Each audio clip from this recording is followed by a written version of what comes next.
മോഹൻലാലും മമ്മൂട്ടിയും ദിലീപും ജയസൂര്യയും ഒക്കെ ബോക്സ് ഓഫീസിൽ പോരാടിയ ഒരു വിഷു സീസൺ. ആ ഒരു വിഷു കാലഘട്ടത്തെ കുറിച്ചാണ് ഇന്ന് നമ്മൾ ഡിസ്കസ് ചെയ്യാൻ പോകുന്നത്. 2008 വിഷു കാലഘട്ടം. ആ വിഷുവിനോടനുബന്ധിച്ചിട്ട് ആദ്യമായിട്ട് തിയേറ്ററിൽ എത്തിയൊരു സിനിമ എന്ന് പറയുന്നത് മാർച്ച് അവസാനം എത്തിയ ലാൽ ജോസ് ദിലീപ് കൂട്ടുകെട്ടിന്റെ മുല്ല. മുല്ല സിനിമയ്ക്ക് ഒരുപാട് പ്രത്യേകത. കാരണം നമുക്കറിയാം ലാൽ ജോസ് ദിലീപ് കൂട്ടുകെട്ട് എന്ന് പറഞ്ഞ മീശ മാധവൻ എന്ന് പറയുന്നത് ഒരു ബ്ലോക്ക് ബസ്റ്റർ സിനിമ മാത്രം മതി പ്രേക്ഷകർക്ക് പ്രതീക്ഷ അർപ്പിക്കാനായിട്ട്. പക്ഷെ അവരുടെ അതല്ലാത്ത പരാജയ സിനിമകളുണ്ട്. രസികൻ എന്നുള്ള സിനിമ അവരുടെ പരാജയമാണ്. ചന്ദ്രൻ ഉദിക്കുന്ന ദിക്കിൽ അത്ര വലിയ ഒരു വിജയമല്ല. ചാന്തുകോട്ട് എന്ന് പറയുന്ന ഒരു ഹിറ്റ് സിനിമയുണ്ട്. അപ്പൊ അങ്ങനെ ഒരു മിക്സഡ് രീതിയിലാണ് പലപ്പോഴും ദിലീപ് ലാൽ ജോസ് കൂട്ടുകെട്ടിന്റെ ബോക്സ് ഓഫീസ് സ്റ്റാറ്റസ്. എന്തായാലും ചാന്തുപൊട്ട് കഴിഞ്ഞിട്ട് അവരൊന്നിച്ച ഒരു സിനിമ എന്ന രീതിയിൽ ഭയങ്കര ഹൈപ്പായിരുന്നു. പുതുമുഖ നായിക മീര നന്ദൻ വരുന്നു.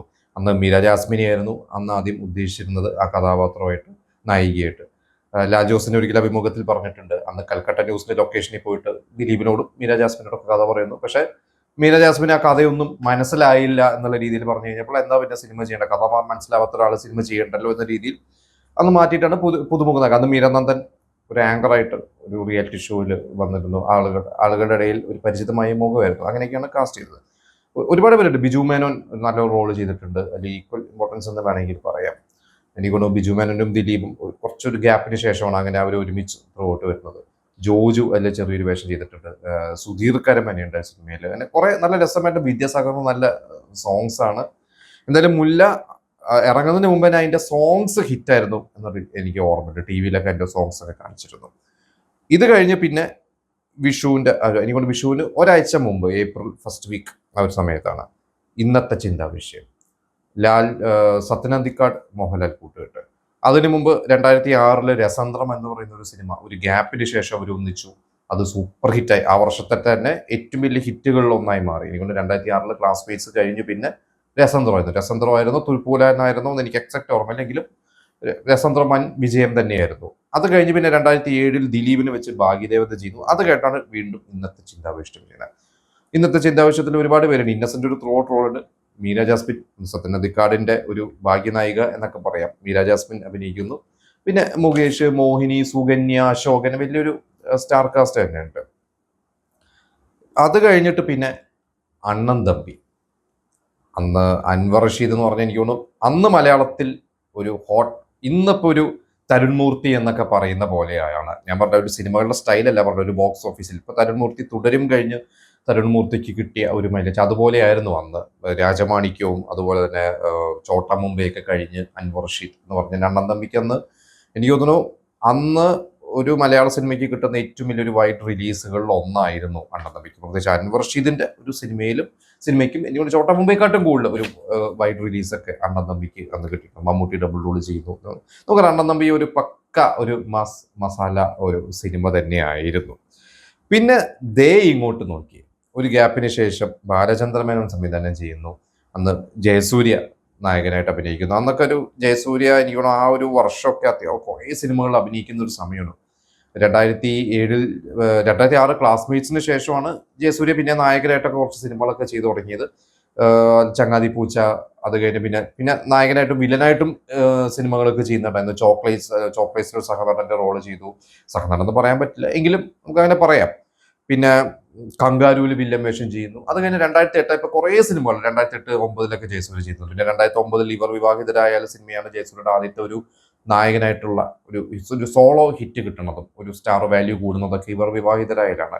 എന്തായാലും 2008 കുറേ സിനിമകൾ ചെയ്തിരുന്നു. അതിലൊരു പ്രധാനപ്പെട്ട സിനിമയായിരുന്നു ബാലചന്ദ്രമേനോൻ. ഭയങ്കര ന്യൂസ് വാല്യൂ ആയിരുന്നു. കാരണം ബാലചന്ദ്രമേനോൻ ഒരു ഗ്യാപ്പിന് ശേഷം ചെയ്യുന്നു എന്ന രീതിയിൽ ഇത്രയും സിനിമകളാണ് ആ ഒരു വിഷുവിനോടനുബന്ധിച്ചിട്ട് തിയേറ്ററിൽ ഇട്ടത്. ഇതിൽ വിഷു തൂക്കിയത് അണ്ണൻ തമ്പി തന്നെയാണ്. അന്ന് 2020 ആ വർഷം 2008 ഏറ്റവും വലിയൊരു ഗ്രോസർ എന്ന് പറഞ്ഞ ഇൻഡസ്ട്രി ഹിറ്റായിരുന്നു 2020 ശേഷം ഏറ്റവും കൂടുതൽ വേൾഡ് വൈഡ് ഗ്രോസ് കിട്ടിയ സിനിമയായിരുന്നു അണ്ണൻ തമ്പി.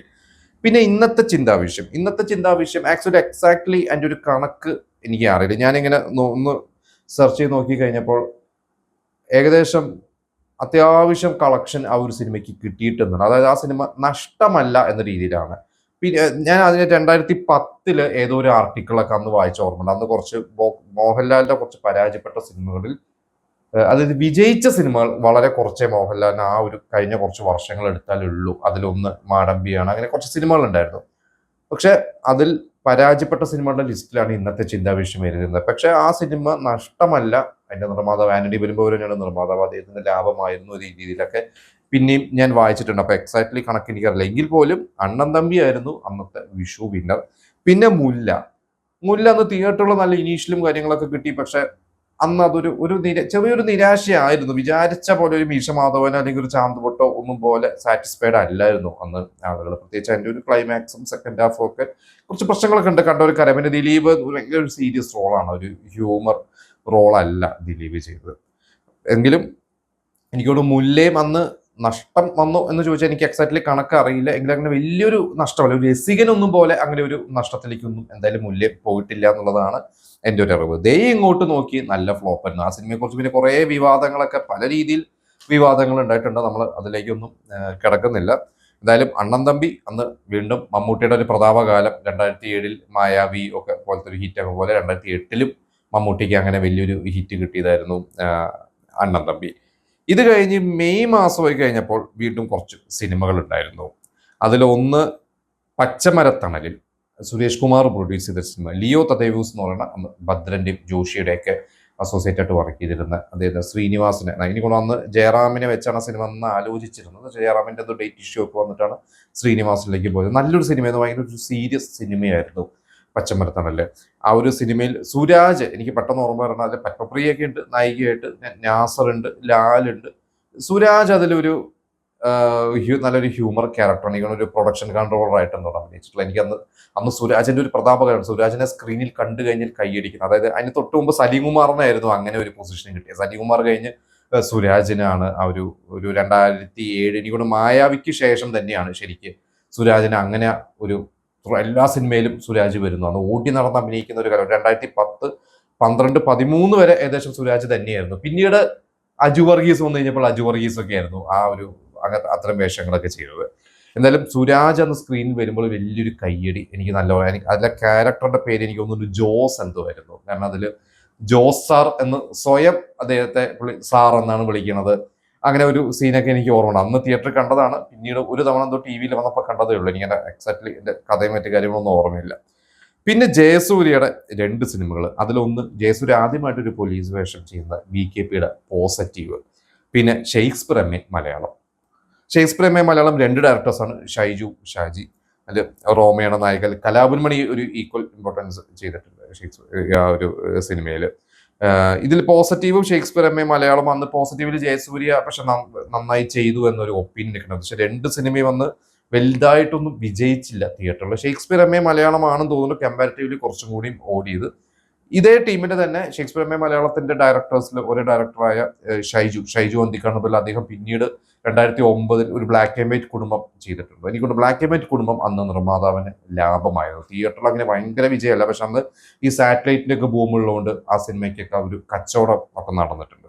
പച്ചമരത്തണലും ഇതുപോലെ തിയേറ്ററിൽ അങ്ങനെ വലിയൊരു വിജയമല്ല, പക്ഷെ ഈ സാറ്റലൈറ്റിന്റെ ഒക്കെ ഭൂമുള്ളത് കൊണ്ടും ഈ അതൊക്കെ ചെറിയൊരു ബഡ്ജറ്റിലൊക്കെ ചെയ്തു പോകുന്നതുകൊണ്ട് ആ സിനിമകളൊക്കെ ഒന്ന് തിരക്കേടില്ലാതെ പോയി എന്നുള്ളതാണ് ഞാൻ മനസ്സിലാക്കിയത്. എന്തായാലും ഈ ഒരു ഏപ്രിൽ മെയ് ആ ഒരു സമ്മർ സീസണിൽ എടുത്തു നോക്കിക്കഴിഞ്ഞാൽ അതിന്റെ വിന്നർ എന്ന് പറയുന്നത് അണ്ണൻ തമ്പി തന്നെയാണ്. മമ്മൂട്ടി തന്നെയാണ് ആ ഒരു വിഷുവും സമ്മറും ഒക്കെ തൂക്കിയത്.